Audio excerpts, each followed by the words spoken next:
Bayangkan sebuah peradaban kuno. Dengan teknologi canggih, kota-kota berkilau, dan ilmu yang mendahului zamannya.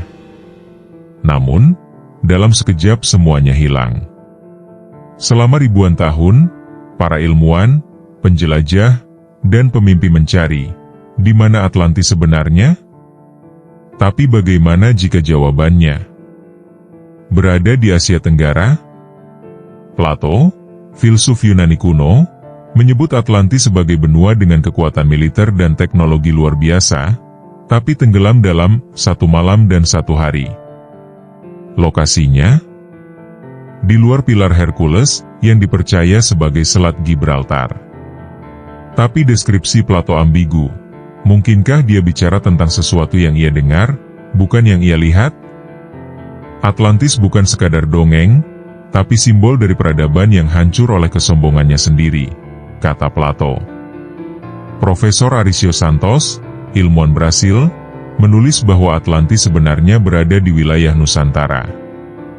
Ia menyebut bahwa Indonesia memiliki ribuan pulau, seperti Pulau-Pulau Atlantis, kaya emas dan logam. Sering dilanda bencana besar, gempa, tsunami, dan letusan gunung berapi. Bukti geologis, letusan Toba 74.000 tahun lalu menghapus sebagian besar kehidupan Asia Tenggara. Mungkinkah itu kiamat Atlantis? Kalau Atlantis tenggelam, lalu sekarang daratan itu ada di mana? Jawabannya, mungkin tidak sepenuhnya tenggelam, tapi berubah bentuk. Gunung Padang, Cianjur, Jawa Barat, disebut sebagai struktur megalitikum tertua di dunia, lebih tua dari piramida Giza. Hasil survei georadar, ada ruangan, lorong, dan struktur bertingkat di bawahnya. Diperkirakan berusia lebih dari 10.000 tahun. Di Sulawesi dan Papua, lukisan gua berumur 40.000 tahun, tertua yang ditemukan manusia modern. Struktur bawah laut di sekitar Kepulauan Riau, Laut Arafura, dan Natuna, diyakini sebagai sisa dataran purba sebelum tenggelam.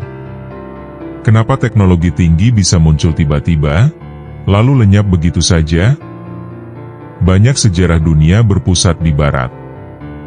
Asia Tenggara sering disebut pinggiran.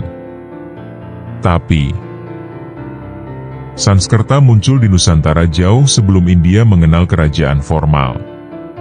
Peta Piri Reis abad ke-16, dan peta Cina kuno sudah memetakan bagian Nusantara dengan cukup akurat. Bangsa Austronesia adalah pelaut tangguh yang bisa mencapai Afrika Timur hingga Madagaskar ribuan tahun lalu. Lalu, kenapa peradaban ini nyaris tidak disebut dalam buku sejarah Barat? Apakah karena catatan sejarahnya hilang? Atau sengaja dihapus? Tidak semua ilmuwan sepakat bahwa Atlantis itu nyata. Tapi bukti Gunung Padang, jejak tsunami purba, struktur bawah laut, kebudayaan Austronesia purba, mengarah ke satu kesimpulan: dulu ada peradaban besar di wilayah ini. Yang disebut mitos bisa jadi hanya sejarah yang belum diungkap. Kalau Atlantis bukan di Eropa, kalau peradaban kuno justru ada di sini, mungkinkah Nusantara adalah kunci sejarah dunia yang terlupakan? Sampaikan pendapatmu di kolom komentar. Jangan lupa subscribe, like, dan bagikan agar sejarah yang disembunyikan bisa kembali terungkap.